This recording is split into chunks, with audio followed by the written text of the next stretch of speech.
Oh, look at that. I cut us off a little bit early. I was just thinking that Attack on Tyria sounds like our battle cry this week. Yeah. This week. This week. So, This. yeah, welcome to TyriaNow, episode 15. We haven't had a show in about a month, but this week has really exhausted us. I've played maybe one time in the last month. I saw that you said that you'd actually uninstalled the game. I haven't yet. No, I had to play it last night to try and get through the story. Yeah. Yeah. It's like here's the thing. I'm not gonna uninstall it because if the game gets better, I'm okay with coming back. Mm-hmm. But as after this week, and honestly after this month, I Yeah. just So we should probably get this out on the open now.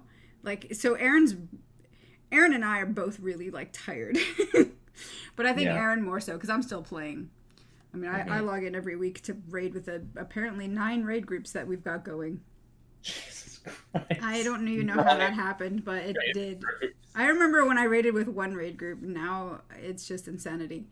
But no, so we're probably going to be on a bit of a hiatus for a bit, and we're going to see how things in Tyria shake out because we're both a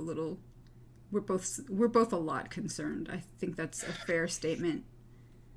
Yeah, concern is a word. An understatement. Yeah, that's the word that could be used. Yeah, so this week, a lot of Guild Wars 2 news. Aaron logged in once.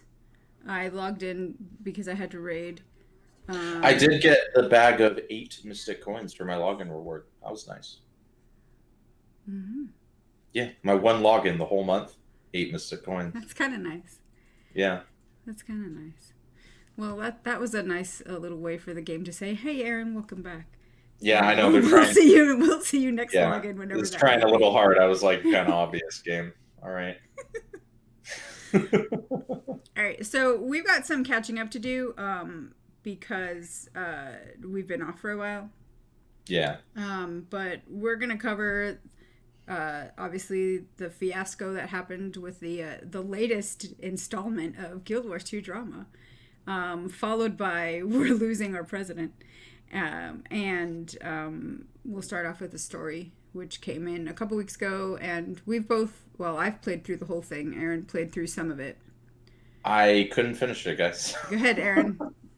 You can start off, and then we'll join. I'll agree with you on why I know why you didn't finish it. So, Bound by Blood, right? The prologue. The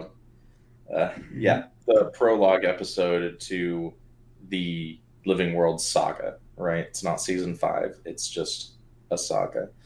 The Ice Brood saga. It's a terrible name. It's not inventive at all. It represents a complete lack of creativity, right? Well, it's about Ice Brood. And it's about Jormung. Let's call it the Ice Brood saga. Okay. But so I log in to play this, right? Because I'm like, well, I should at least play it because I know I hate it when I listen to a podcast about Guild Wars 2 where the people on the show haven't played the thing yet. Mm-hmm. That bugs me. Yeah. I tried, guys. I really did. I really tried. I cranked up all my sound. I was like, I'm going to get immersed. We're going to do this. All right. Everybody's talking. It's going great. I go to the speech, right? I listen to that. I shot the harpoons at the thing. At the branded things. And then the game was like, all right, go out into the world and do 4 billion events, and I'll see you later. This was actually the step that I felt it was artificial to gate it this way. I get why they want you to interact with the world so that you can hear what's happening out in the ethos of Charland. Mm-hmm. But the progress bar filled up so damn slowly. Yeah, now, it granted, really did. I got sucked into the map and was exploring and was happy exploring, but by the time that I finished that night, all I did was move that progress bar to done, And then I was like, right, I'm coming back to this tomorrow because I just can't. Yeah.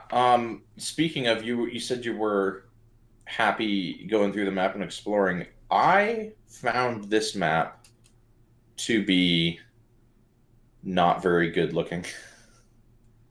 I like the area out of Long Eyes Landing or Lodge or whatever it was Crossbar called. Wargrounds in Yeah, Guild Wars. I liked that area in Guild Wars 1, Eye of the North, or Guild Wars, Eye of the North. So I felt like I was going around going, hey, where's this? Oh, what's this over here? I was annoyed that we have Long Eyes Landslide, and I was like, really, man, I wanted to explore. Um, did you see the area that's been Aurene branded? No, I didn't. I don't take issue with the areas in the map or the like world design philosophy with the map. I'm speaking actually about the literal graphical fidelity. This So map looks 2012 AF. this map, I mean, even in the previews of it looked graphically not that dissimilar to Eye of the North Grothmore War Downs. Yeah, it's like you want them And to I be was true like, to Guild Wars 1, and then they okay, were too true to Guild Wars 1, and it's okay, like, yeah. And I was like, all right, well, okay. I mean, I like the autumnal colors. It's very whatever, but it's very um, pre-searing. yes, that's very good. A good way to put it. Very pre-searing. So, I mean, I guess I was able to forget that it looked a little too similar to Guild Wars 1, and not as Guild Wars 2y as some other maps. But Also, if you take, this is the Blood Legion homelands, right? So that yeah, Blood Legion keep is supposed to be the HQ, the headquarters of the Blood yeah, Legion, it's right? a It little, sucks compared to Black yeah, Citadel. yeah. Black Like, Citadel is like super hardcore awesome, and then there's yeah, this, and you're just kind of like, all like if I right. was I an thought you Iron guys were Legion, like badasses. What happened? yeah, if I'm an Iron Legion char and I'm showing up to this, I'm just like, y'all lame. I also got lost. I mean, I get lost in confined spaces and turned around and things, as people can attest to. So I found myself getting quite turned around in the maze that is the little HQ. Between going through rooms and stuff, I was just like, okay, where's my path? Hmm. Yeah, But I have my sky scale, so I was able to kind of glide around and go, woohoo! I can hover while I look at the map. True. Yeah, Yeah. I only ran through the keep looking for events to do to fill up that painful progress bar, Mm-hmm. and I couldn't find anything to do except for the chef guy, so I just did that like 9 times. Yeah, I actually did go out into the map itself, and I found the Casimir training event where she's training like the little warbound cubs, Mhm. and you're fighting all of her illusions. And I'll be yeah, honest, did you get that that? event, That event was yeah, actually kind of I good, ran right? across it. That event is actually some pretty good character work Yeah. because that's totally something Casimir would do, Mm-hmm. right? Yeah. Like it totally is. And Yeah. so you see that and you're like, okay, they do know their characters to a certain degree, Marjorie right? hanging out with the Ash Legion was I thought fitting as well. Yeah. As like doing some recon work. The Um, character work in this episode isn't bad. It's not um, bad. so let's see, did you get any of Bram's? Yeah, I heard the whole Bram Bramsy. goes to Metal Legion and gets plastered and ends up in jail. Yes. So that's as far as you got. So did you finish your progress bar? Sorry, I've got like. Yeah, I did. I finished the progress bar and I talked to Sarah, what's the white char's name? Krisha? Krisha. That's Ritlock's it. babe? Yeah, I talked to Bay, right? Ritlock's Bay? Yeah. Yeah. And then she gave me something to do and I talked to like I had to go talk to Smoter and I had to go talk to the Ash Legion lady and the Flame Legion dude Yeah. and that's after I did all that, that's when I called it a night. Right. So did you get to the part where you decide as the commander that it would be a great idea to just pull another Casimir disguise me? I did not get to that part. So okay, I just spoiled you.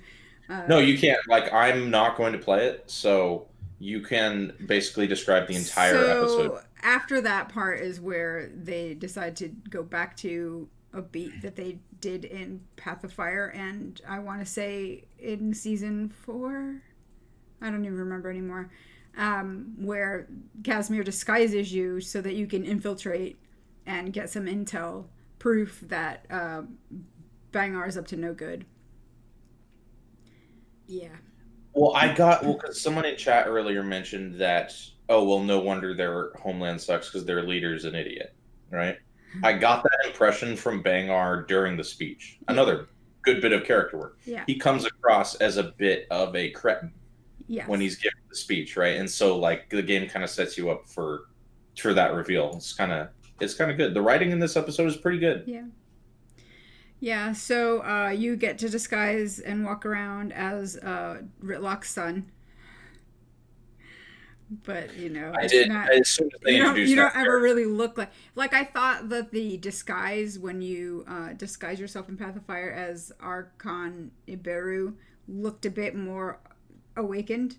Here you're just kind of like have a glow and you just sort of look like yourself. And I was like, where's my, I don't even have like an outline of Char. Okay. I think it's just supposed to be that they're seeing you as that. But Yeah, I get it. I just still think like they went who that they extra step in Path of Fire. They didn't do it You here. know why they did it though? Because a lot of people don't like how the Char move and won't play Char characters because they don't like the animations for them. And they If didn't. that's the legit reasoning, I'm just gonna uninstall. No, I don't uninstall, but yeah. Because it's no, but yeah. I don't. They've already got all the animations for Char characters, so it would. I don't know how to make games, but I imagine it would be easy to just make you turn into a Char, right? Just as easy as putting some cheeky little animation on you. Yeah. So that but would be the reason. You do get voice.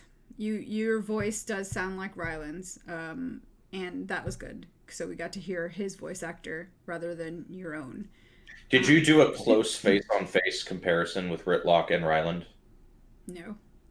So Ryland looks very much like Ritlock. I mean, and then fitting. And then his fur is light brown, like dark brown mixed. It's like they were just like, let's really drive this home, guys. Yeah. In case you missed it, they got it on and had a bit. Yeah. Yeah.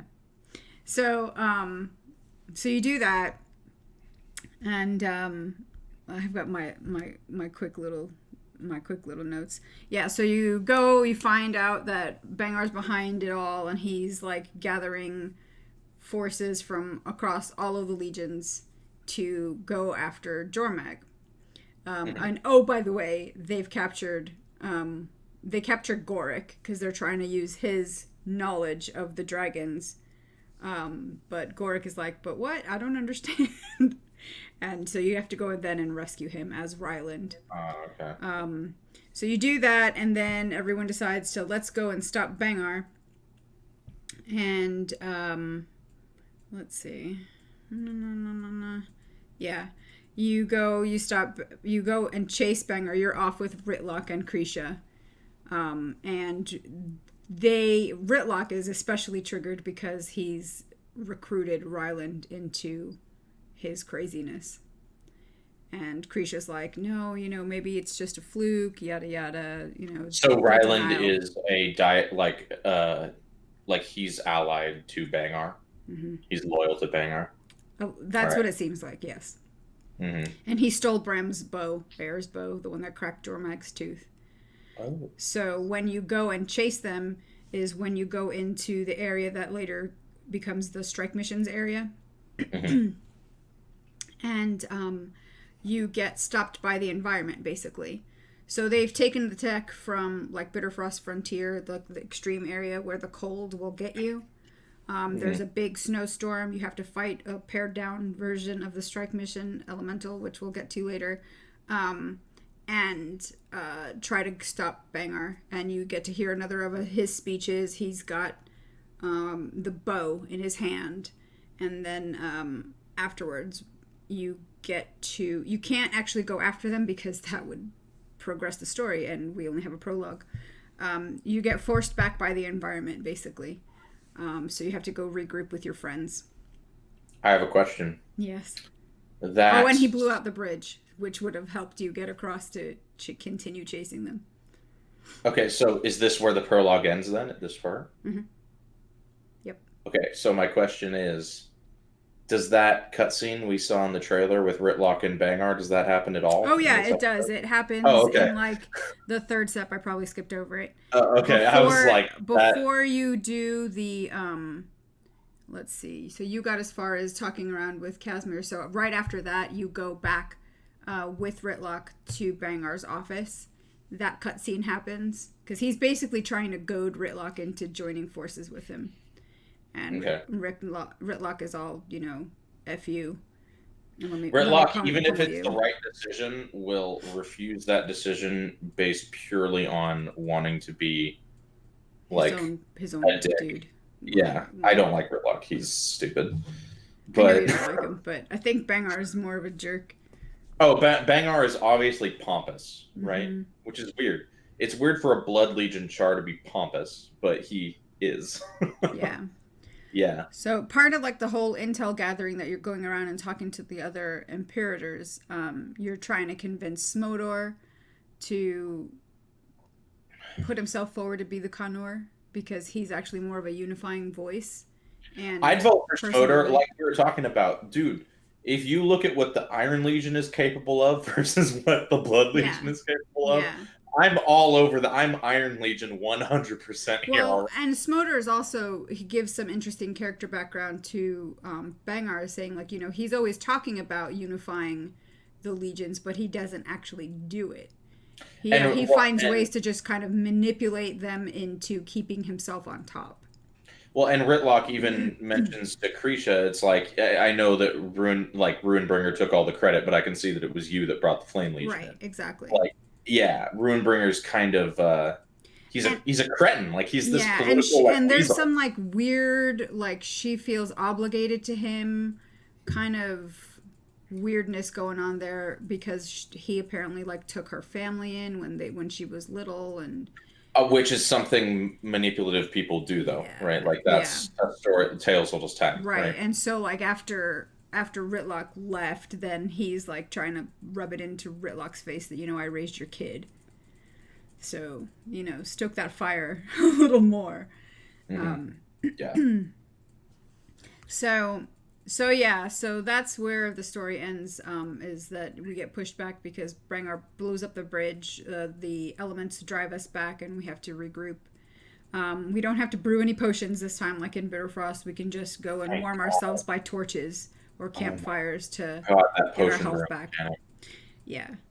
But it's nice that they brought some kind of environmental effect back. And I suspect that we'll be seeing this carry forward if we're still going to stick into the Shiver Peaks.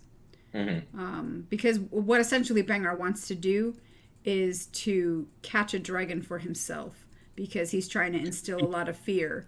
Well, and he sees us with Aurene, and he's like, oh, you can wrangle Elder Dragons? I didn't know that. I want to do that. Right. Yeah. Which is how he's thinking that the bow will help him. Because it's already been used to crack his tooth. Yeah. So. Yeah, he sees that as the path to bringing Jormag down, totally. Yeah. I imagine we'll come to a confrontation with him at some point, right? Yeah. I mean, it's pretty obvious. I just wonder whether it's going to be early in the saga or near the end of the saga. Right. Yeah. Because you'd think Jormag's going to be the big bad guy to the saga. Yeah. Arena that's kind of left subtlety by the wayside in their storytelling. Under the undercurrent of Krisha doubting whether or not Ryland is actually on Bangar's side completely, you have Bram saying, I thought we were becoming friends. Because that whole banter between them, it's like they strangely start talking about their parents and how they were not able to be with their famous parents. And Bram kind of looking for a new sidekick now that Rox is nowhere to be found. Or she's off with the Omicron. I know that in the last season, Rox made the decision to stay with the Omicron, right? Like, I understand that. I would have liked to see her interacting with the Char proper. Yeah. Right? That would have been interesting. but I do understand that they did put it in the game that she's staying with the Omicron, so Right. they get a pass. It's just it would have been nice to have to see her I would have interact. liked that explication to happen with the commander present rather than happening off screen. Or Well, I in think like ambient dialogue and events in a map in Dragonfall or yeah, something. yeah, because it was in the dialogue. It just I wish that she'd stuck around. They made she has a full character arc, right? Because she always her whole thing is she always feels alone and that she doesn't have a warband and that she doesn't have a family. She joins up with us, and we're not quite the right fit, right? And then she finds the Omicron and she's like, Yeah. all right, this is my home. End character arc, right? It's kind of cool that they can remove a character from the story without killing them off and give Yeah. someone kind of a happy ending. Yeah. Because in storytelling, you don't see that a lot. Usually, the only ways characters end is dying. Yeah. So it's actually kind of creative that they were able to give her a happy ending. But I would not want to just not see her again. You Right. know? Yeah. Yeah, so who knows if the Omicron are going to show up again. The episode or the prologue ends with the NPCs kind of agreeing to go back to their own factions to kind of rally the troops to, get people on their side. They're worried about the peace treaty between the Char and the humans because Bangar's been trying to undermine that. Mm-hmm. So they're trying to get Logan to come on board with the pact and pull in his connections to crown politics in DR and who knows. So We yeah, get more political party episodes. I can't ooh, wait. yeah, Remember that episode of season 3 where you just go to a party? yeah. Cancer. Like truly awful. Yeah. With that progress bar, right? That you don't frighten them, don't let them catch Yeah. on to you. It's like, Oh right? my god. Yeah. Not a So, fun episode. so that was the prologue. Overall, I thought it was longer than I was expecting. Hmm. Um, I thought that the story, like you were saying, the writing was pretty strong. Hmm. Um, The character writing and dialogue. it The felt plot. it felt a lot meatier than what I thought a prologue would be. It felt I more feel like like an episode. It felt like. with actual character motivations colliding, they don't often have character motivations collide, right? Usually you have people who are on one side and people who are on another side. We had that thing with Bram in season 3, and that was their first like rudimentary dip into having characters on the same team butting heads, right? Yeah. And they kind of fumbled their way through it because Bram just came on way too strong, right? Yeah. But I think they're doing it a lot more intricately and a lot more impressively here because they've got multiple characters, all of whom have different allegiances to different people. Everybody wants the same goal, but you have this head figure with Bangar who's possibly corrupted by a dragon, because the chat was saying earlier that in the trailer Jormag could possibly be talking to Bangar, Yeah. right? With, Or he could just simply be corrupted by his own cretinous motivations, right? mhm. And you have all these different character motivations creating a plot, Well, which is what makes a good story. and the teaser image that they used to lure people into the announcement had the Char in the front, had that one lone Char, which obviously I think is Bangar, and he did look very Icebirdy in there. So I Hmm. don't think he's going to come out of this unscathed or uninfluenced by Jormag. Like he's going to pull a Cauticus basically, right? And like, yeah, Right, yeah, just except no in Bloodstone Jormag dust. He's mode. just going to be Jormag mode. Yeah, He'll become an Icebird, I think. that's gonna be. I hope we get 2 fights with him. I want to get a fight with normal Bangar, and then a fight with Ice Brood Bangar. We should get 2. Yeah, I think that'd be better. that'd be cool. But yeah, I like the direction they're going with the writing. It seems to be they're kind of taking sort of a Game of Thrones approach to it with a lot of different characters, Mm-hmm. all of whom's motivations matter to the plot, and they're letting the characters direct the plot as opposed to just engineering the plot to run on its own. Yeah. It's a more advanced style of storytelling, I think, that you don't really get to see in MMOs, Well, and so I quite like it. I'm hoping that we're not gonna. I mean, Timey was nowhere to be found, but we had Goric. Hmm. Um, but I'm hoping that they don't just take the out of having the Asura because they're clever. Figure everything else. Figure everything out for us. Well, and that was something that's surprisingly absent in this episode is we don't have an Asura buzzing in our ear constantly, and we don't have Asuras just being like, "Well, I've got a technology thing for that," right? Like this episode was kind of us problem solving without the help of Asura tech, which is also something that people complained about a lot. So it could have been something they put thought into.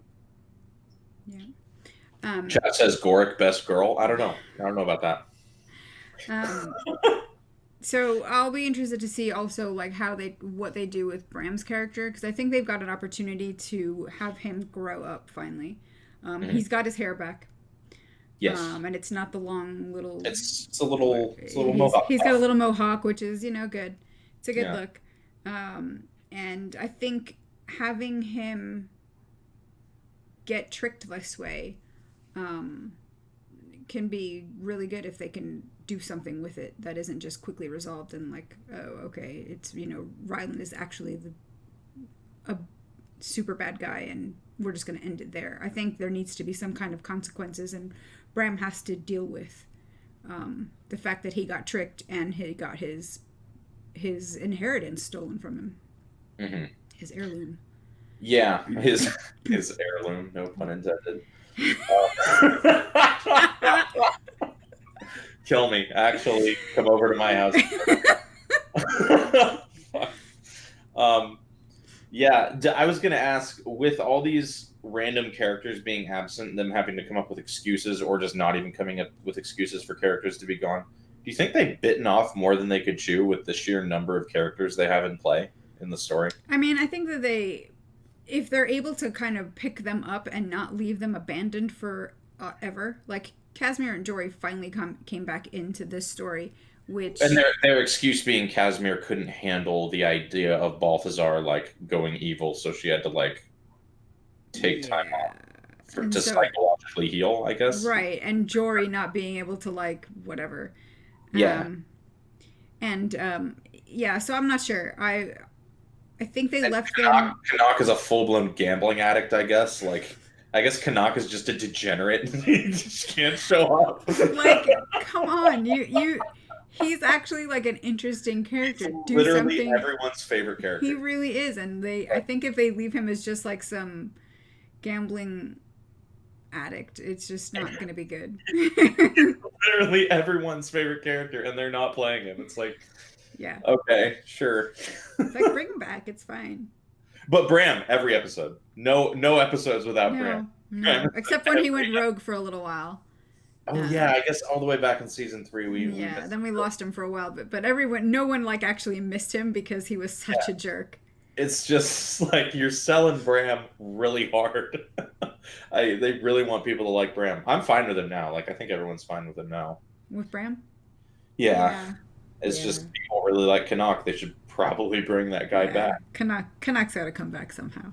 He's one of the best characters they have. He really is. He really is. And very well acted. They lost the voice actor for him, though, I believe. Did they? Yeah, I think they did. Ooh. Which is why they haven't brought him back yet, because they know people are going to bitch about whoever they get. Recast his voice. Find somebody who can do something similar. That's what I think. Like Zoja, right? Just recast Zoja. Just come on. Well, the thing is that apparently Felicia Day has said that she'd come back, so... Screw that. No, be like, listen. Zoja's got too much PTSD. She's still trying to heal. That's like the story. And I'm like, but Logan's back, and we've had him for a while, and can we just get Zoja back? Even though I'm not a big Zoja fan. But yeah. It's just like, dude, just recap. Like, half their voice dialogue, I swear to God, this might not be true, but I swear to God, half the voice dialogue in the core game is just people they grabbed from in studio to do stuff. I don't know. I know that I hear the main characters' voice actors all over the game. The main characters' voice actors are all really famous people. Yeah. And yeah, I'm sure they use them for a lot of dialogue. But like, just hire someone and bring Zoja back. Just for, I don't care about Zoja either, but just for cohesiveness sake, like, even if you're just going to shut the book on Zoja, just bring her back for like something, you know? Yeah, I agree. It would be good. All Yeah, right. that was tangential a little It's bit. okay. It's all right. It's what we do. But so going back to the Mm-hmm. progress bar, so we like the writing and the story. Mm-hmm. But going back to the progress bar part, right? What Yeah. events did you play in the map to get that? I did the Casimir event twice. I did the one that takes you up to the haunted ruins up north. Yeah, north. It kind of leads you to that cave where the vault is if you get all the seals, which I think I'm still missing two. The Connor's vault. So yeah, I got that one. I think I did that one once or twice. Um, I did the ooze pit one. I did another one that was in the little citadel. That's more like barracks. Um, and I must have done another one somewhere. I did an Ash Legion one or two. Yeah. I did the ooze pit trials, which was just kind of annoying. Like the event mechanics are not fun; they're just cancerous. Like you have all these Yeah, elements I of sat there trying. I was sat there going, okay, what mechanics are they trying to teach us for something else? Because yeah, that's what it felt like. and also I feel like ArenaNet is leaning a bit too heavily after 7 raid wings and God knows how many seasons of Living World. They're leaning a bit too heavily on this. Let's do different things with red, green, and blue for every fight. Yeah, I'm like, y'all need to do something else yeah, at this point. And that there was a lot of that in the ooze pit, and then I did the sous chef one and the drink yeah. The serving. sous chef one I did as well. I did the smelting one at the Iron Legion area. I did that one as well. One you didn't do that I did was the demolition derby. No, I did the one where you shoot targets out of the air. I didn't do that one. That one is kind of like a good idea. It's kind of like the one in Heart of Thorns and Verdant Brink, the target where you use action cam to do it. Hmm. Yeah, the Um, shooting range Shooting adventure. gallery, thank you. Yeah, Except you're on these floating discs, which that made it a little bit more annoying. But I did that one. more annoying than shooting gallery. Yikes. Well, only because you're on a floating disc and it moves. Hmm. So, One yeah. thing though, like I just wanted to commend ArenaNet. Demolition Derby is the best open world dynamic event in the entire game, like hands down. It's so much fun. The meta? No, just the No. Demolition Derby event. Oh, the It's just Demolition one, Derby. yeah, it's just one event. Sorry, I was It's reading chat. I got distracted. it's highly original. It functions very well. So, what Um, is it? Explain it to me you because get on a char bike and now you have a health bar and you can shoot at each other and like drive through. It's that sounds really fun. fun. That Yeah, sounds it's fun. dope. It's the best, like most original use of dynamic Where? events I What think part of the I've map ever is done. that in? It's in the same area that Bangar gives his speech at the beginning. Oh, okay. Yeah. And it's really fun. And I was like, wow, this is cool. It feels like something that would be a activity, hmm but it's just there in the open world. You can just do it. So the one event that I didn't do was the rock band concert, I didn't do it which either. but the thing is that I've heard it's really fun, but I didn't do it because I ran into the area where the concert happens and it just was, I think it was daytime, so it wasn't happening at the time, and then I was in a different part of the map when it was announced on the map wide PA system that it was happening, and I was like, I'm over here. I'll finish this. I don't feel like going back over there. I'll get it some other time. So you know how I feel about this, but I'll explain for the viewing public. Right. When I saw when I saw in the trailer on the 17th or on the Whenever it 30th, was. Yeah. the 30th of August, when I saw in the trailer that there was going to be a Char metal band, Yeah. I was just like, oh god, Yeah. the cringe. We've jumped the shark many times in Guild Wars 2, but this is possibly the longest, highest jump over the most shark in time so Well, far. in the band's defense that I haven't heard, I've heard that the music is really good, that the original songs that they put in were actually not that bad. It comes out with you can get in game, you can earn in game from one of the vendors, trade currency to get a T-shirt, right? They're going hard So with T-shirt skins lately. they are going hard with the T-shirt skins lately. But at least this one is earnable in game. It's not by some random giveaway code or by I can, gems. I can always give an A+ to anything earnable in game. Yeah. And it has a cool microphone focus that you can get. Why they made it a focus, I guess, whatever, but it's a microphone. And that's kind of cool. Sorry, I'm reading chat. T-shirt skins are not okay. Change And also, apparently, the T-shirt is a long sleeve shirt, which I think is new. I don't think we had Is one. it? I thought it was a short sleeve shirt. I thought it was. Is it? Oh, I thought. Is the somebody microphone a asked war us horn? last That makes a little bit more sense. I thought it was a focus, but I was asleep at Oh, half so asleep when I was trying to go through it. So yeah, skill animations, you'll go like this. yeah, that works out better. That's Okay, kinda, I approve of that even more now. I always love, even if it's a skin I don't necessarily like, any new skin that they introduce that's earnable in game, especially if it is a unique reward for something specific. Hmm. I love that. Like, if it's a skin where you can look at it and be like, oh, that person did these achievements. That's why they have that. Yeah. The mic is also voice acted for each race and gender combo. See, that's big value. I like that. Oh, that's cool. It would be cool if like if if you used a shout, like a warhorn shout, your character like had the amplified sound your Yeah. voice gets when Yeah, you yeah, speak. yeah. If Right, it like yeah. your character dialogue, Yeah. all they'd have to do would be to process all those voice lines. They wouldn't have to re-record them or anything. No, It's just possible to do, but it is some work. Like, Yeah. so I don't know how Yeah. feasible that is. um let's see. There Do you was want the to talk about microphone skin, there was the Do you want to talk about the strike mission? oh, the strike mission. Apparently, there is unique loot associated with the strike So mission. yes, there is unique loot associated with the strike mission, which I super appreciate. However, so you can get there's a chance of getting a chair to drop, and like the Doom chair, it's tradable. You can sell it on the trading post. Which means it means nothing. Right.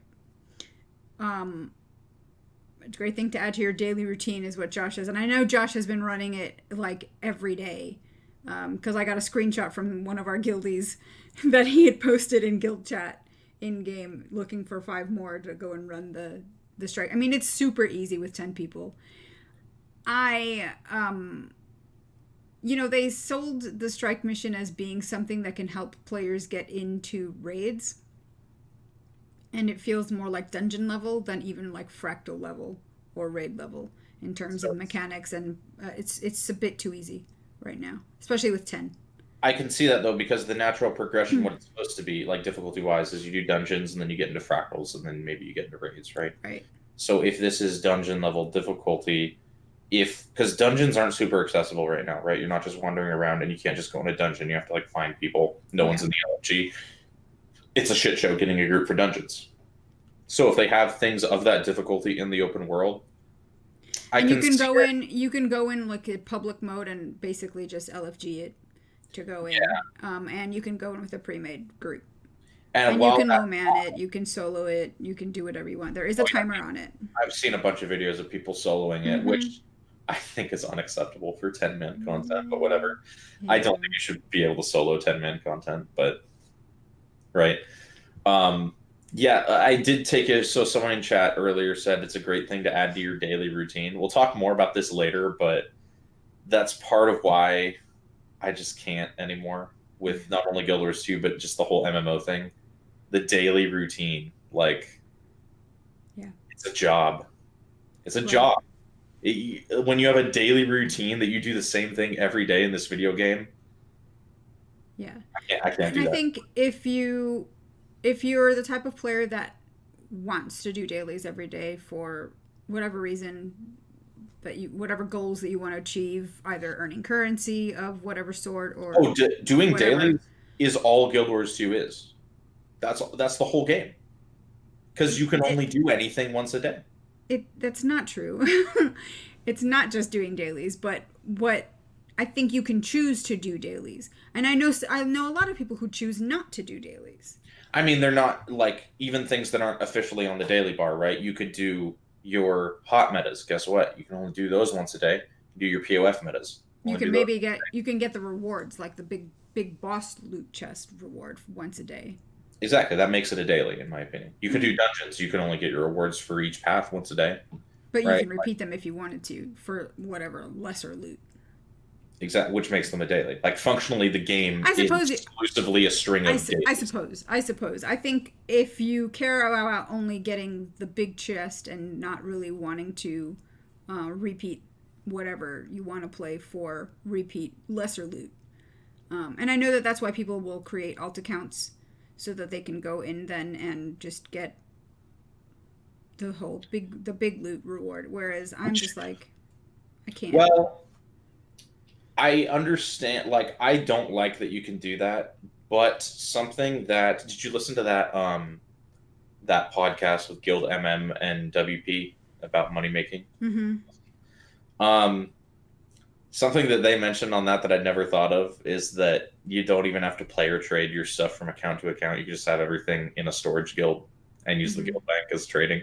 Yeah. And with that in the game, and I'm just like, all right, I don't care anymore. That's actually really smart. Like that's actually really smart. I'm like, damn, that's good though. I never. Or I mean, like how they talk about like using your spirit shards as being the thing that actually it's not about luck. It's about actually your account, you getting your achievement points to increase your experience and getting how many spirit shards you can get and turn that into make that a marketable. I did know about most of that because I have this guy that comes to my stream that's like he's like top 1000 on Guild Wars 2 and he does all that stuff, right? Yeah. But just the guild bank tip just blew my mind. I was like, you could just trade with anyone. Yeah. Through a guild bank. Like that was crazy to me. It was like, why would you mail anything? Why would you mail anything when you can guild bank it? Like, it's so smart. Anyway, just that little tangent. Yeah. Little plug for Guild Trading Company. Yeah, right. So you're not happy with the strike mission, right? No, I thought it was too easy. I can see how, but I raid. So I'm used to harder mechanics on a daily basis, multiple times a week. Well, and even though I don't raid, I think it's too easy. Yeah. Right? Like I think it's probably a good level for a casual player or a new player. They had a very strange pop-up at the end of the strike mission where you get a tutorial box message pop-up telling you how to exit the instance. Apparently this only shows up if you go in on a pre-made squad and not if you go in on public. The fact that that is showing up on level 80 content made me really sad. But it also shows me that they are targeting new players. I was going to say, aren't familiar with how the game's UI works. Well, because who are boosting to 80. What do you do when you hear that Bound by Blood is coming out? So you buy the game. Right.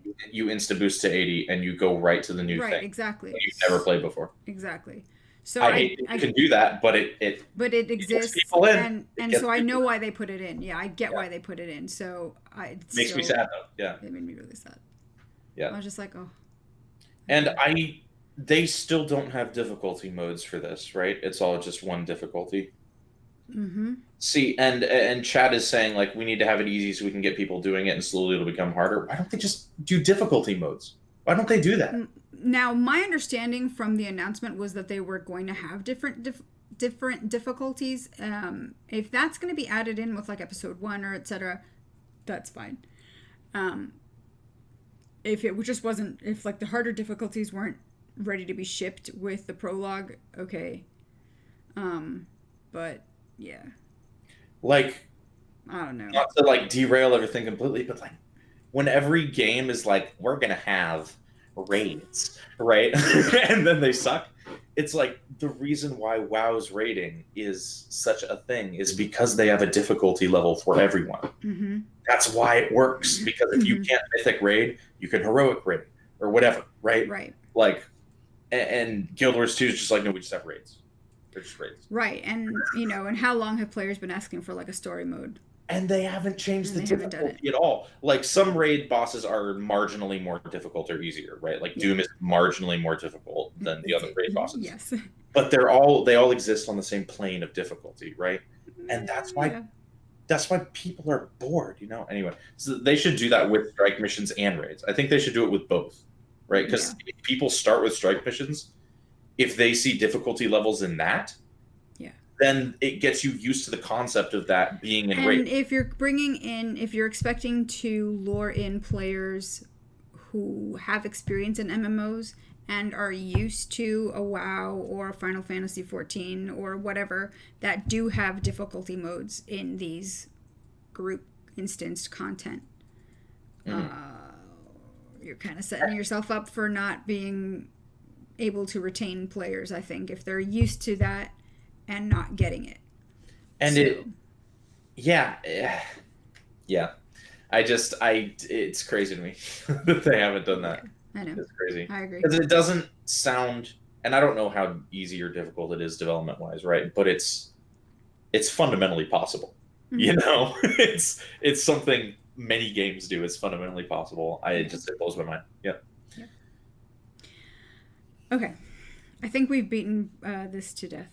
Yeah. So overall, are you in for Saga Season 5? I'm here. I won't lie to you. I may log in to play the episodes. Okay. Like. So maybe we'll become like a guild gab and we'll. Yeah. And have podcasts whenever shows come up. Because I kind of like the story. You know? No, I mean, I'm interested to see what comes out with the story. And if they can figure out a way to make repeatable content that has difficulty modes, I'm interested to see what they're going to do. I'm just very anxious. We're disillusioned with things that we're going to discuss in a second. Yeah, I like that episode. Chat says the map is great. I voiced my concerns about the map, but I saw a lot of cool stuff in the map too, and I didn't see the whole map. So I'm sure the map is fabulous. It just the map is actually kind of cool. The textures are just kind of... The textures are a little not what I was expecting, but that's fine. The content in the map is good value, I think. Strike missions have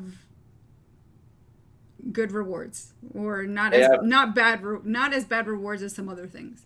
They have grindable rewards, which is important to an MMO, and they have potential to become something halfway decent. It is Guild Wars 1 color palette. It also looks like Guild Wars 1 textures in a lot of places. Texture files, which we went through before. But so no, I mean, I liked Grothmar Valley. I liked the story. Okay. It definitely was better than I thought it was going to be. So at the start of the week, I think this was even before the drama happened, there was a balance patch that hit, which we're not going to go through. Not just because we're not theory crafters and whatever. It's just, I feel, and Aaron, I know you probably didn't even look at the balance patch notes. I didn't. I don't think that this one did a lot of shakeup in ways that other balance patches have. So if you're interested, and if you haven't already looked at the balance patch, you can go to the forums. You can look at the balance patch notes yourself. Look at what's happening to your characters, and if you want some big value theory crafting that happened before the balance patch hit, you can go and listen to WP and Boots, who always are good for is this the new one? For talking about the balance patch for 3 hours. Yeah. I can't remember if that's the right one. Yes, it is. Okay. But yeah, so and you can't go to tea time anymore. RIP. Although Teapot did have a stream talking about the balance. Did he? He's got a pod. That's cool. He still comes back and does his Guild Wars too. I do wonder how long WoW will be able to retain him, but that's just because I think their combat system is shit. But whatever, I said that out loud. So balance, some interesting changes, especially to Warrior, some different trait and effects also to Necro, some weapon balancing on Guardian. Scepter got a bit of a nerf, Sword got a bit of a buff. PvP and WW got some changes that should help with some of the gameplay there, especially to Mirage, Scourge as well. I am going to be right back. Will you ramble on about balance? All right, well, that was it. That was my ramble. But yeah, so I don't think that. Yeah, I just don't think that there was much to really warrant rambling on about balance. So while Aaron is away, what did you guys think in chat? Are there anything? Did anything happen to your particular classes that you were worried about, or unhappy with, or excited about in this balance patch? I know Scourge got the change to how the shades function, with not being able to have a shade or barrier on yourself, and where you're placing the shade, you now have to choose. Heal Warrior feels good. Yeah, they do seem to be making Heal Warrior something of a thing, even though it's been the big meme that people have been choking about. Yeah, I just didn't really. This balance patch just didn't really worry me as much as some others. I didn't hear anyone bitching about it or anything. No, I think also the balance patch happened and then the drama unfolded. So. Yeah, that's true. I did have one question about the episode. Yeah. Did they? I didn't finish it, so I don't know. Did they start the new mastery line? This prologue, or does it not come into episode 1? I want to say no. So 295 is still max mastery. Correct. All right. Because it was prologue, so I guess episode 1. I'm not behind then. No, you're not behind. You're not behind. All right. Now, Scourge isn't even really sad. You just have to make choices, which is what you should be doing when you're playing a class, I think. Yeah, I was talking to there's a European WW streamer named Redditch who streams a lot of Scourge, and he was basically saying that it's not like so face roll now. You actually have to think about where you're placing things now, which is I think that's better.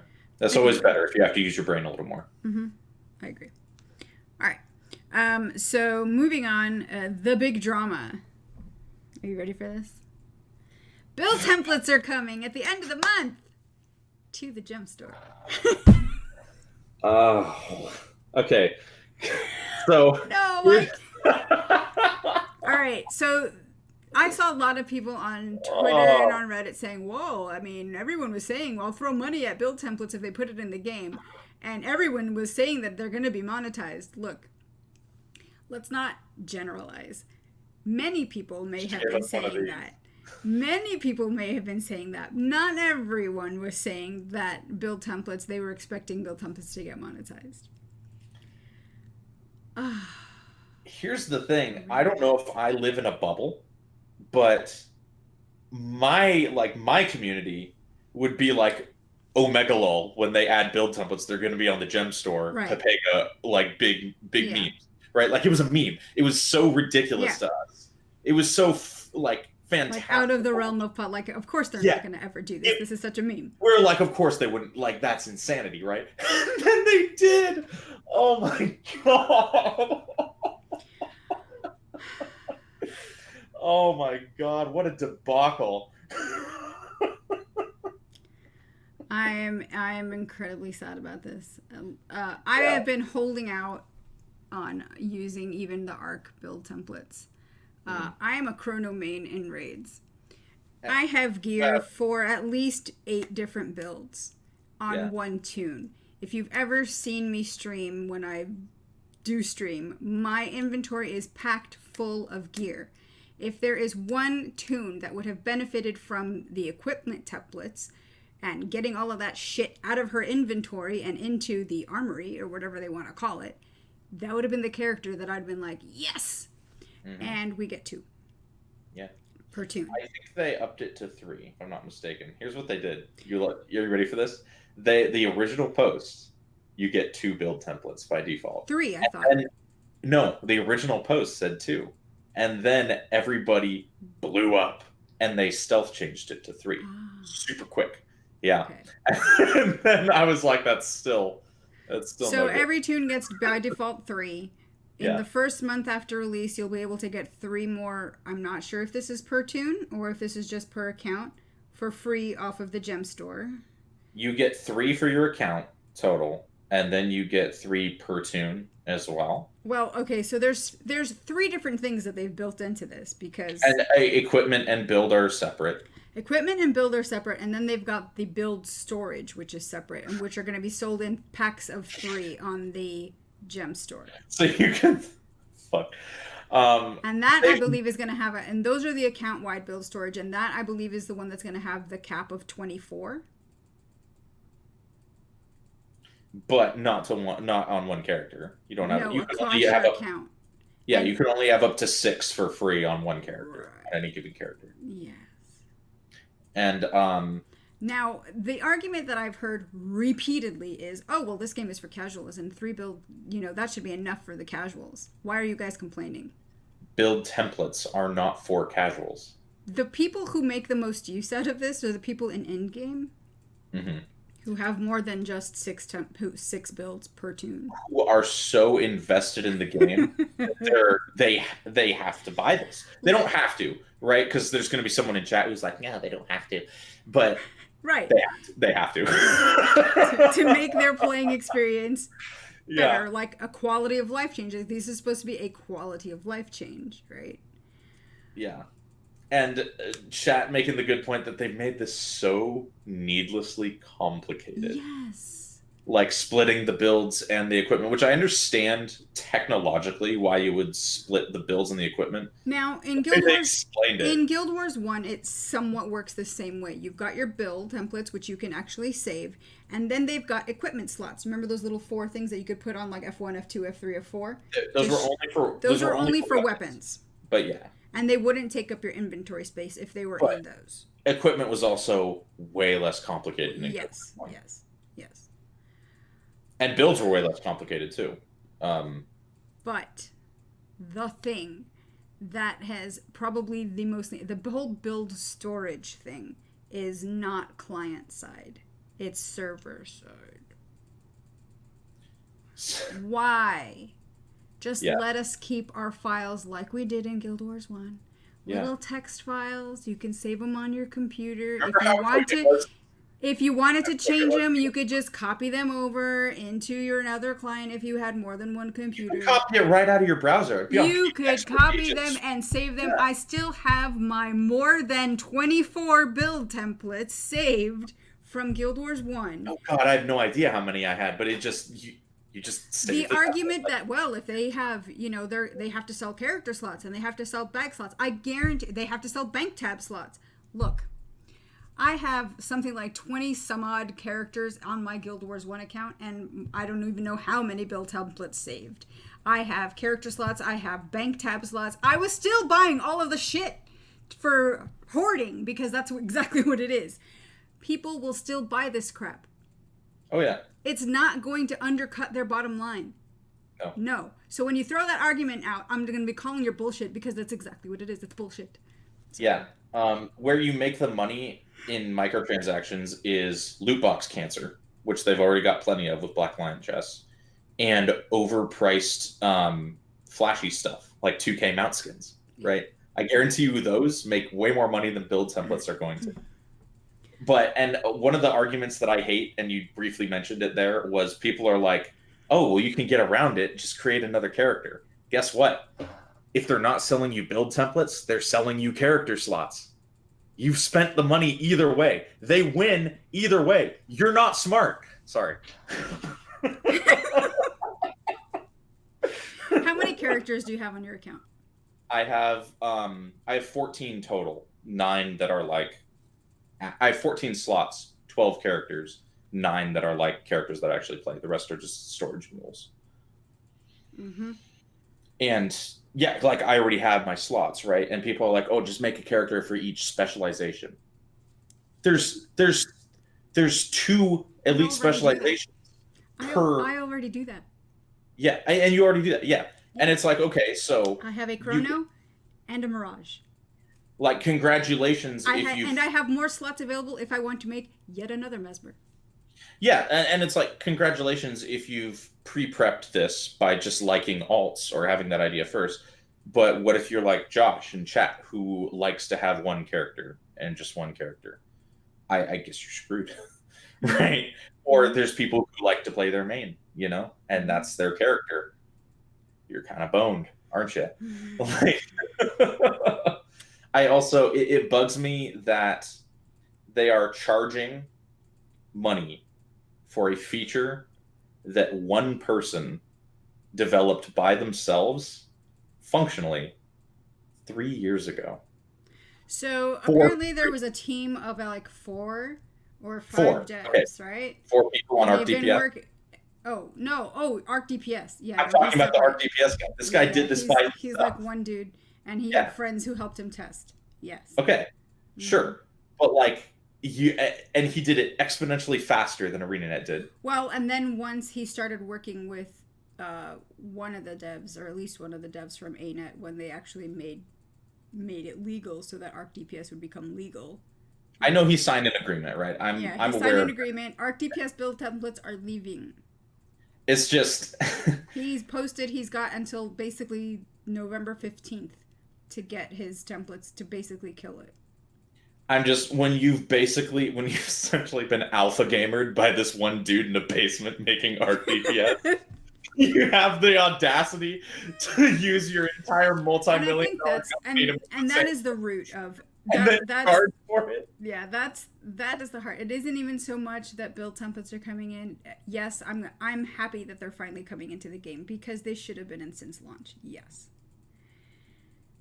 You have had these out there as a third-party tool for free, sanctioned by your company for free. Like, and you didn't expect that your players were going to pitch a fit. Because you're charging money for them now. Yeah. And what? This is going to seem tangential, but sorry. What are they doing, right? What even are you doing? Yes. Yeah. I'm sorry. And this is going to seem tangential, but have you seen the first Iron Man movie? No. But that's okay because I've seen trailers. Just tell your story. It's fine. Like, okay, so there's a scene in this movie. Tony Stark builds an arc reactor in this movie, right? That he puts in his chest, and he does it while he's like captured by terrorists, right? Mm-hmm. So later on in the film, the people at his big multi-billion-dollar corporation are trying to replicate this technology that he's built in his chest, right? Yeah. And there's a scene in the movie where the bad guy is screaming at these engineers. Tony Stark was able to build this in a cave. Right.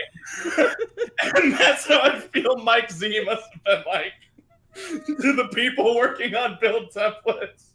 The Arc DPS guy made this in a basement.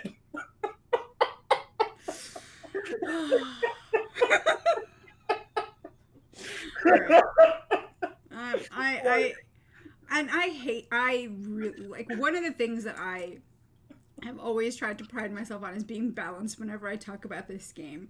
But this is one decision that I'm just like, what? Yeah. No. So, yeah. And my favorite, and we don't have to rag on people too much, but there's people defending this. Yeah. There's people out there defending this. Well, they have to make money. Didn't you just see that they laid off 143 people? Yes. That they're now hiring for. And they've been hiring since basically a month after that. Pretty hard. At cheaper salaries than what they were paying the people they fired. So I don't want to hear that, no. And this feels to me, and this kind of I think ties into part of the speculation that we're going to get into later when we start talking about Miko. It feels to me very much driven by NCSoft. A lot of the decisions feel to me very driven by NCSoft lately, and how hard they're pushing a lot of the gem store items and all of the crazy merch that's coming out lately, and the giveaways and the win Ritlock sneakers because sneakers, oh my god. I forgot about that. I did as well until I started going through our links channel and I went, oh yeah, that's right, that's a thing. Oh my goodness. I get that they're trying to market their game. They're trying to use merch, which is good. I just don't know that pushing merch over actual content is the way to go.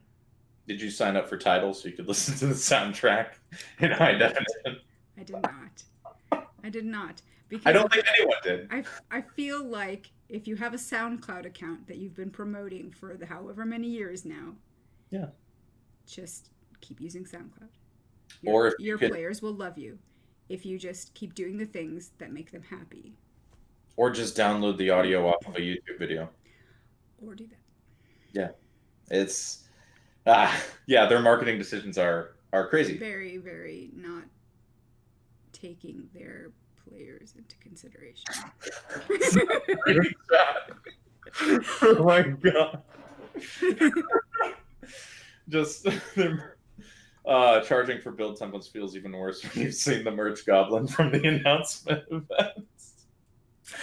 Oh boy. Yeah, that was such an awkward moment. That was the whole merchandising 15-minute ad at the end of the announcement was weird, which we've already talked about that in the last show, I think. So yeah, build templates. So build templates are being monetized, and I feel very disillusioned by the direction that the company's going in. And now with Miko leaving, I just feel like what is going to happen to this company? It is the feels... close. Like we've lost the battle, basically. We've lost. It's over. The war is over, guys. Because Miko has always been, like, his whole ethos in setting up ArenaNet from the beginning of the franchise has been that they weren't going to be nickel and diming the players for every little thing. And slowly, as this history of this game has gone on, that's what we've been getting. And it's been getting harder and more intense in past year, past 2 years, whatever you want, 2.5 years, whatever you want to call it. Since and I'm not in any. I don't know. This is just purely timeline based. I don't know who's responsible for what. But since Colin left, is when the gem store really started to ramp up and get out of control. Well, and Colin has, as part of his skill set, has this great charisma that connected with players. Mm-hmm. You can say whatever you want about Colin. He had that great big smile, and players loved him for it. Yeah. Yeah. And go ahead. And that's why I've kind of made the decision to step back from the game and dive into other games, because I feel beaten down by the gem store. I've just been constant gem store. Look at the thing on the gem store, loot boxes. Like, it's just constant every week. Yeah. And I can't be a part of it anymore. There was a quote from Mike Z not that long ago, and I'm trying to remember if this was in his roadmap post or in an interview that he gave after the Icebrood Saga announcement, where he talked about, quote, character build and gear templates are coming to Guild Wars 2 in the near future. This means that players will be able to easily share their builds and switch between different loadouts with ease. You'll be equipped with the most appropriate gear for whatever activity you're doing, whether you're showing off in Lion's Arch, optimizing for raids, or getting ready for the next big clash in World vs. World. You'll have full control over your character's kit. All of these content updates, features, and quality of life improvements continue to be given for free with no monthly subscription fee. So they can get away with it because you get some for free. You get some for free. So they can technically go back and say, well, we weren't lying. Right.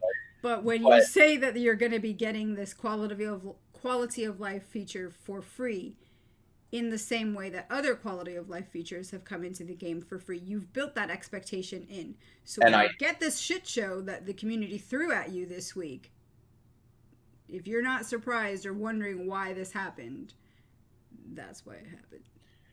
And that's what, like, I refuse to believe that an entire company of executives is that out of touch. Like, it had to be, here's how I picture it going down. Like, they're in a meeting, right? And the NCSoft people want this to be heavily monetized, and the ArenaNet people are like, listen, that's not going to go well. The NCSoft people are just like, I don't care, right? And they're just like, okay. you know? I mean, this is like and I don't know. I'm not a fly on the wall, even though sometimes I wish I were. It's like, who is the target audience that they're trying to get into this game? Which is a question that's come up amongst several other content creators out there. Like, who are they targeting this game for? Because it isn't even so much like we can say, oh, well, it's casuals versus hardcore or whatever. This is now becoming a question of, what if you're going to be monetizing and going for these microtransactions so hard, if you're bringing in players who are used to a subscription fee, and you're thinking that, well, we're not charging you a subscription fee, but you'll be willing to pay for build templates because this is something that you might have in another game and they charge you or whatever. I'm like, And that's part of the problem with build templates is the hardcore people who need these are not enough. It's not a large enough section of the player base to justify charging for it. Nubs aren't going to buy these because they will not need them. Like, right, the 3 or 6 whatever that they get from this first month will probably be enough if they ever use any of those at all. Like, part of the justification from Twitter White Knights on build templates was that, like, oh, well, most players won't even need them. Then why are they charging for them at all? Like, if it's something that most players won't even pay for, right? What's the motivation there? Like, it really, I don't know. I think the backlash in and of itself has been really bad for the game. Like, I mean, DeRoyer quit. Did you hear? Did you see that? Yeah, I saw his tweet. Yeah, DeRoyer said that he's quitting over it.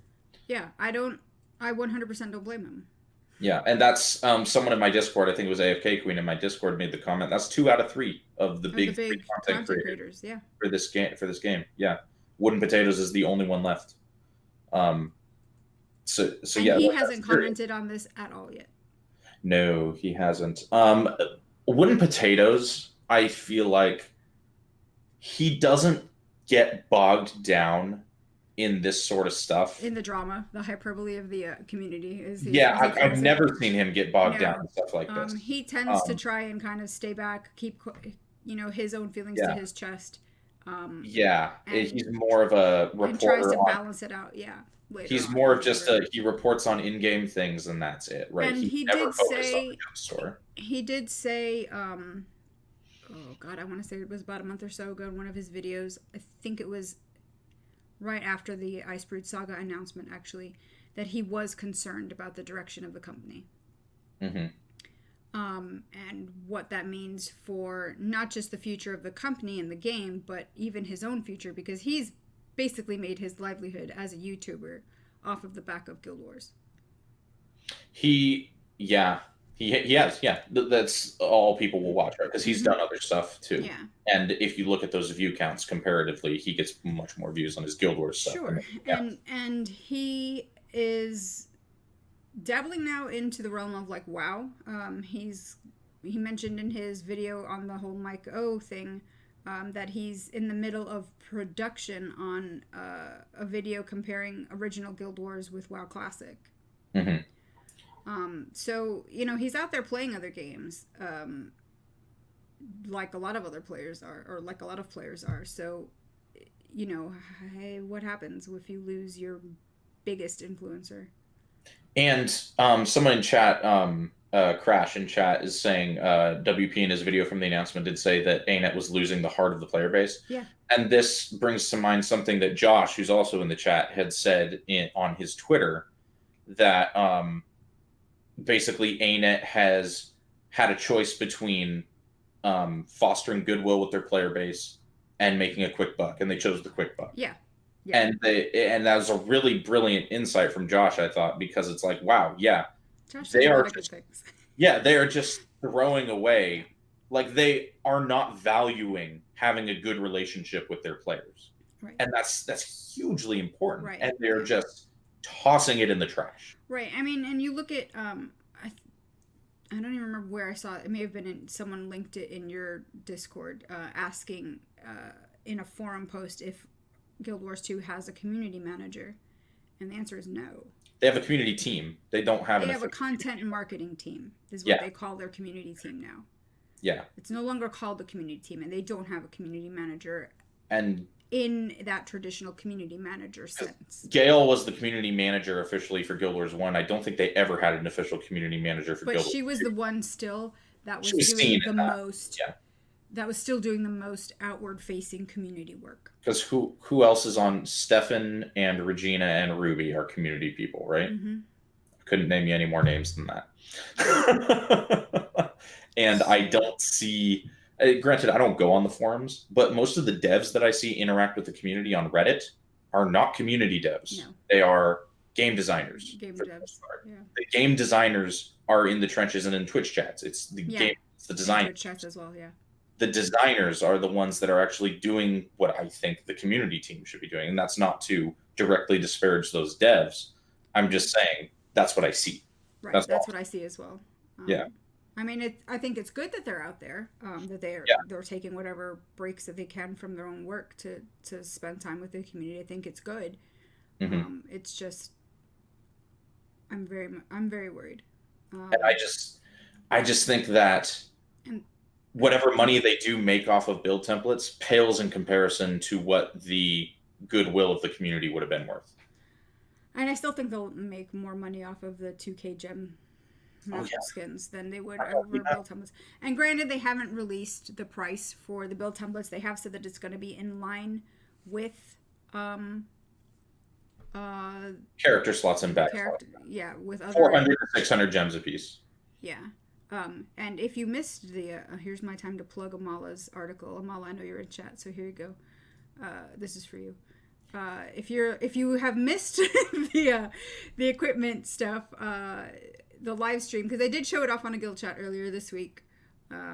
We've got this up on Virtually Interrupted, and the guild chat VOD is embedded in, so you can watch it. It's not very long. I think an hour at most. They talked to one of the devs that worked on it, and they went through all of this system. So she's got together a quick just summary for you. If you've missed it and don't know what the hell we're talking about and bitching about, this is what we're doing. So, yeah. It's just a sad state of things. Yeah. Okay. And then we kind of already touched on Miko leaving, but we can talk about this a little bit more. Yeah, I think. Like as an official topic, Mike O'Brien is leaving the company. Right. He posted his a message from Mike. they're like FDR's fireside chats, right? Yeah, a message from Mike O'Brien. Yeah, a Mike message. A Mike message. We had a double Mike message actually, 2 mics. Yeah, Mike is going off to form his own studio with. I think you said you knew who he was taking from the company with him to his. He's taking Isaiah Cartwright. He's taking Tirza Bauer with him. And at least according to the Kotaku article that then got picked up, or I'm trying to remember if it was Kotaku who picked it up first or Massively OP. PC Gamer also picked it up, but apparently 5 other devs are going, so 8 in total, to this new company, which is called ManaWorks. Mm-hmm. And their website is actually just a landing page right now. It'll be going live on the 9th. And they do have a subreddit already. That's cool. I mean, it brings to mind a lot of questions because this isn't actually an uncommon story. A lot of devs do this. Mm-hmm. Like leave to form their own company because they want to make their own thing, right? I mean, Miko left, and the 2 other guys that founded ArenaNet, they left Blizzard. Yeah, they left Blizzard. To found ArenaNet. Yeah, and the biggest worry always with ventures like this is money, right? Yeah. They need an investor of some sort. So if it's not NCSoft, it's someone else who's going to be cramming loot boxes into whatever you make. So yeah, it's my suspicion, and this is purely my speculation here, is that they reached a breaking point that Miko was like, no, I can't anymore. You're destroying the company. Well, because I heard several first-hand accounts from other developers during those layoffs that said Mike O'Brien was just like in a state of shock. Yeah, state of shock, and took it upon himself with Mike Z to personally speak to every single person that they And laid off. yeah, and I think that's my thought as well. I know we always like to like I do love those memes of Mike O'Brien on a dollar with With like the gem eyes, yeah. but like that's just those are just jokes, right? Like Mike O'Brien has never seemed like a money grubber to me. Yeah, Um, no. and I agree with you. I think he hit a point where he was just like, my legacy, the franchise that I created, has been destroyed. Right. It's been completely warped into something disgusting.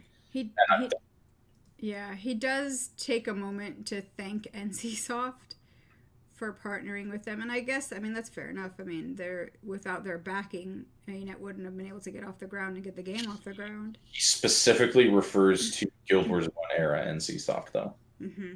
Like he worded it in a way to where he's like, I appreciate what you did, not what you're doing. Like that's what I Right. When we first met in 2002. yeah, Yeah. exactly. Like that he was very specific in that.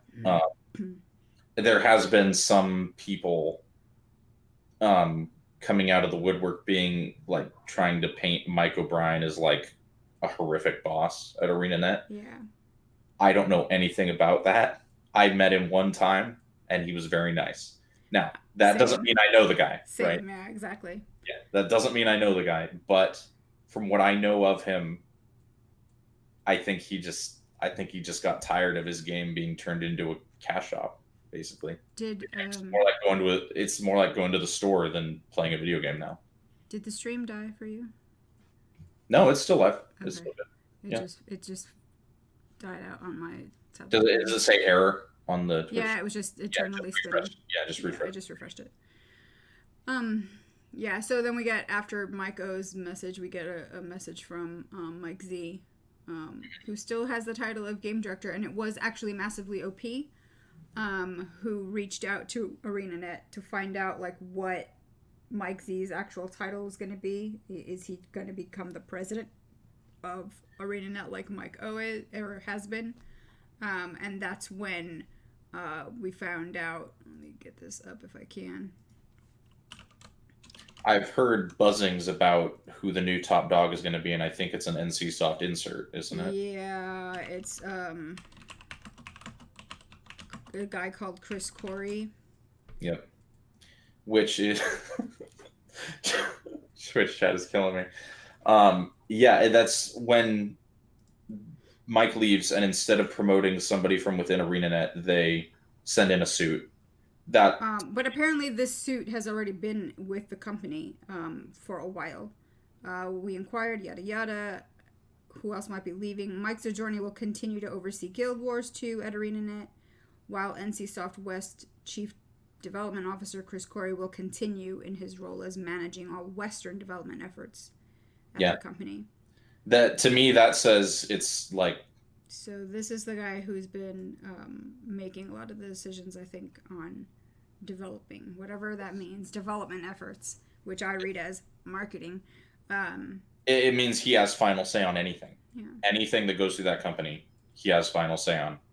And this is possibly, I think, the result of the layoffs when NCSoft just pulled the plug on things. Mm-hmm. Yeah, and it just it feels like the beginning of the end, you know. Like, will the game go away? No. It'll just continue to be over monetized to hell until it's just this cash shop dystopia of an excuse for a video game where casuals just swarm on to buy whatever new outfit has come out and do strike missions that can be done with one finger, right? Like I did press more than one button. I did press more than one button. So this is Manworks. This is where they're going to be. October 9th is when this will go live. So that will be Wednesday of next week. If they put the same sort of innovation into their games that they put into Guild Wars 1, I don't even want them to make, like, one thing Mike did say in his post is that they're going to go back to making small games. Mm-hmm. I don't want to see another MMORPG out of that company. I just want to see games, right? Good games. Make me Switch games, Mike O'Brien. I love my Switch. make me little Switch games that I can play. Like, just don't make another MMO because you can't sustain it without a cancerous cash shop. So it's just don't make one of those.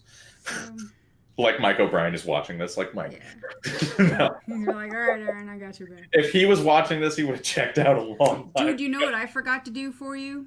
Hmm. I forgot to update your Twitch on our screeny thingy. Yeah, I went through a name change. You I went through a did. rebrand. Before all of this, actually, it was like a week before shit hit the fan with Guild Wars. Yeah. I went away from Guild Wars. Here, I am now Monk with 2 M's.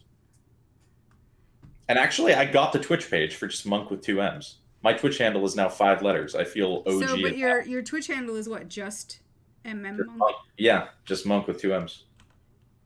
Well, I thought it was a play on MMO Monk. But that's a bad look because I don't like MMOs anymore. Yeah, like that's why I was like, oh, okay, I see what he's doing there. It's just you just say it Monk. It just the extra M is there because Monk the word was taken already. Gotcha. Yeah. So just Monk with 2 M's here. I'll fix this for us right now. Oh wow, fixing it on the fly. On the fly. Hopefully it'll update. Massively multiplayer Unk. Yep. Me and Inks now have very similar screen names. Yeah. But his is all caps and mine is lowercase. He's been actually trying to move away from MMO Inks. Mm-hmm. Yeah, he's just doing Inks now, just Inks. Which, like, you got to do it. So, like, I was getting so disillusioned with the game, I was like, all right, it's time to take Guild Wars out of my name. Like, it's just time. Now it's not weird when I stream other stuff. There you go. Know? I fixed it for you. Nice. Let's refresh this page, see what we got going on here. Hang on, it'll catch up. There you go. Boom. I got a lipstick ad, so. Oh, well, see. You should have refreshed. I've refreshed it yeah. on XSplit. There we go. There you go. Yeah, there it is, just Monk. Yep, that's my new Twitter handle, guys. So yeah, that's the rebrand. Miko is gone. I hope they make sick games. Isaiah Cartwright is supposedly a very brilliant game designer. So yeah. And Mike himself is actually supposed to be a pretty high level programmer. Yeah.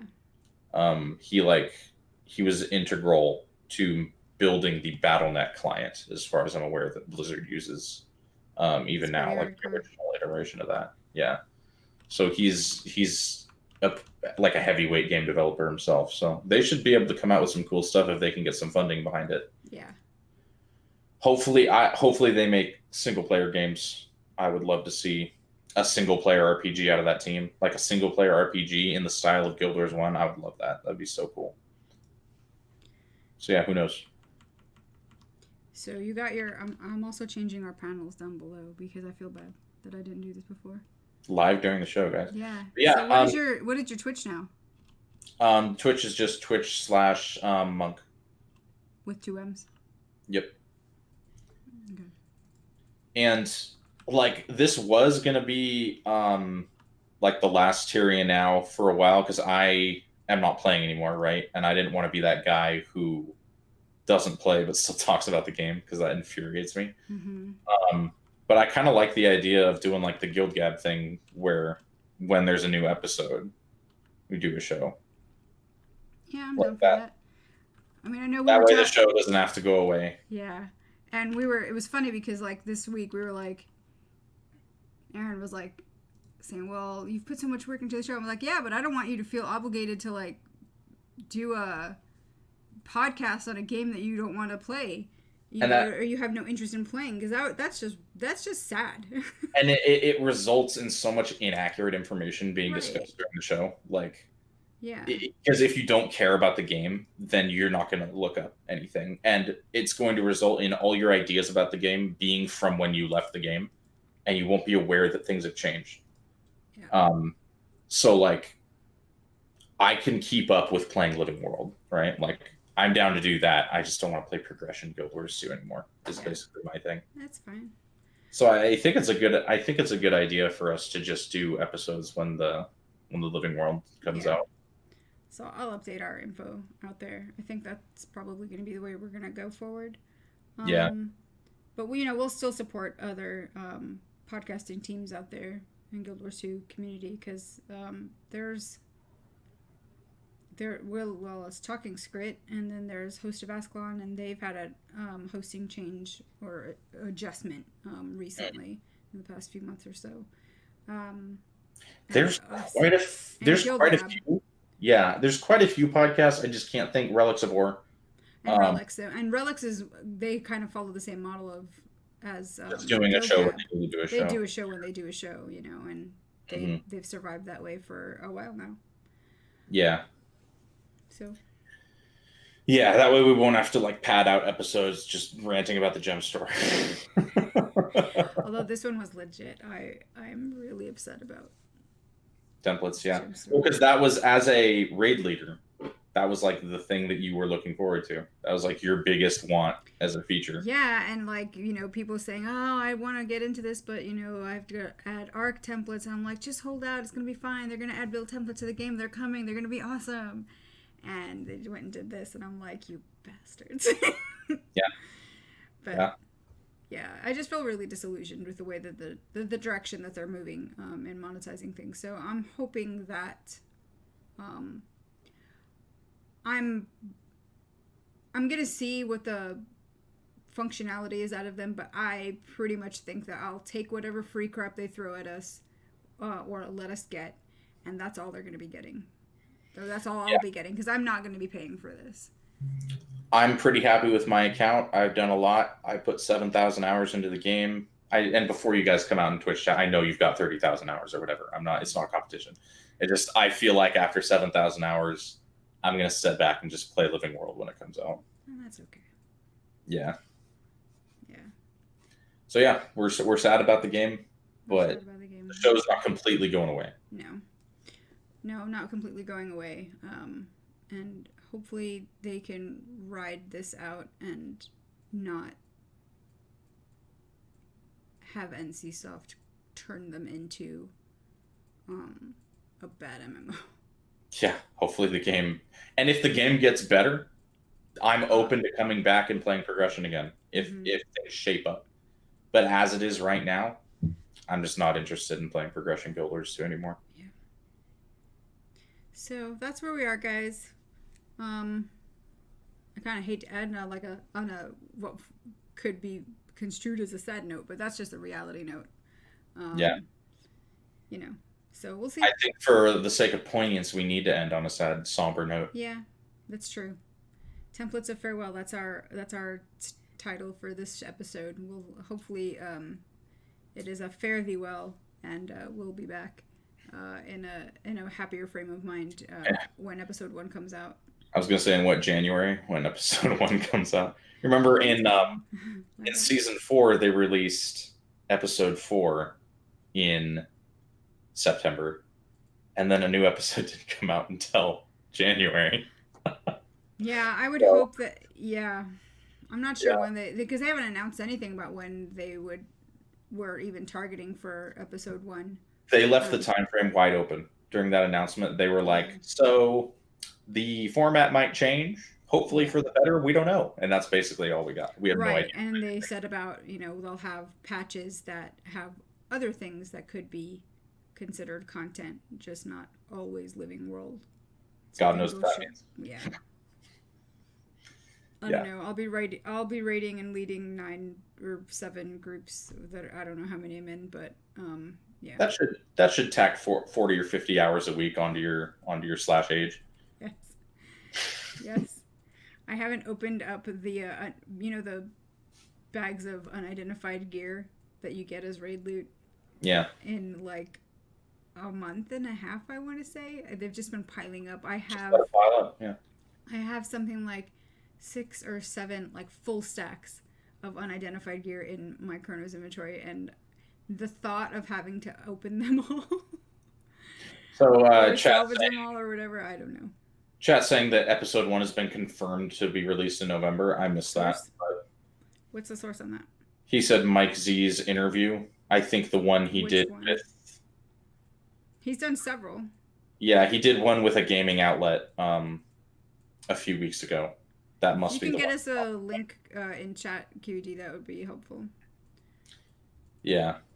But yeah, I mean that would be great. November sounds lovely. The translated German one? Oh, I've got that link. I just didn't remember if we'd thrown it out there. Is this the one? Yeah, apparently. I mean, if he says it in there, if he says it, then he says it. God knows if it'll actually come true, but that must be what they mean.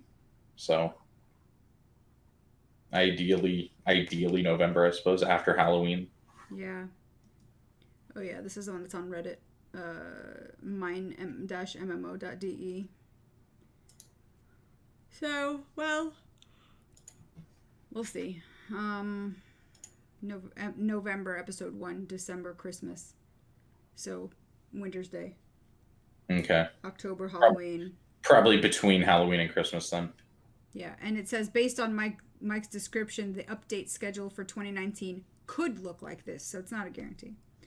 So yeah, it looks could look like this. Yeah, it looks like our other chatters are right. It is just speculation from the interviewer. Mm-hmm. In that case, yeah, January. So yeah. All right. Well, there you go. That's our show. I don't think we have anything else to talk about. Aaron, do you have anything else? Nope. No, I think we aired our grievances pretty thoroughly. We did. Even I got mad. You did. Yeah, you ranted a little bit. You ranted, I dare say, more than I did. It's quite possible. Yeah. Yeah. All right. All right, guys. Well, if you want to follow our Twitter, you can find us at twitter.com/TyriaNow or at TyriaNow. Links are below. You can follow Aaron at justmmo inc. Not inc. Just M monk. Just M monk. Just monk with 2 M's. There you go. Yeah. His link is down below. I fixed that as well for him. His Twitch is also linked below. He is getting somewhat back into streaming now. You've been kind of AFK for a while. There's no schedule because I don't always have time. I'm working more now. Yeah. So we're both like occasional streamers now again. Yeah, just not as much time to stream, unfortunately. But yeah, random games here and there.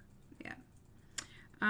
And if you want to get in touch with us, you can message us on Twitter. You can email us at TyriaNow@gmail.com. All of that information is down below. You can follow us. Hit that follow button up top to get alerts when we go live. But yeah, so our next show will maybe be in November, maybe not. We'll let you know. Yeah, we'll definitely tweet it out. For sure. So thank you for hanging out with us, everyone. We'll make sure that the VOD goes out tomorrow. It'll be highlighted in a little bit here on the channel, and it'll be up on our YouTube channel and over on virtuallyinterrupted.com tomorrow. So yeah, we will catch you next time, guys. Bye. See you guys.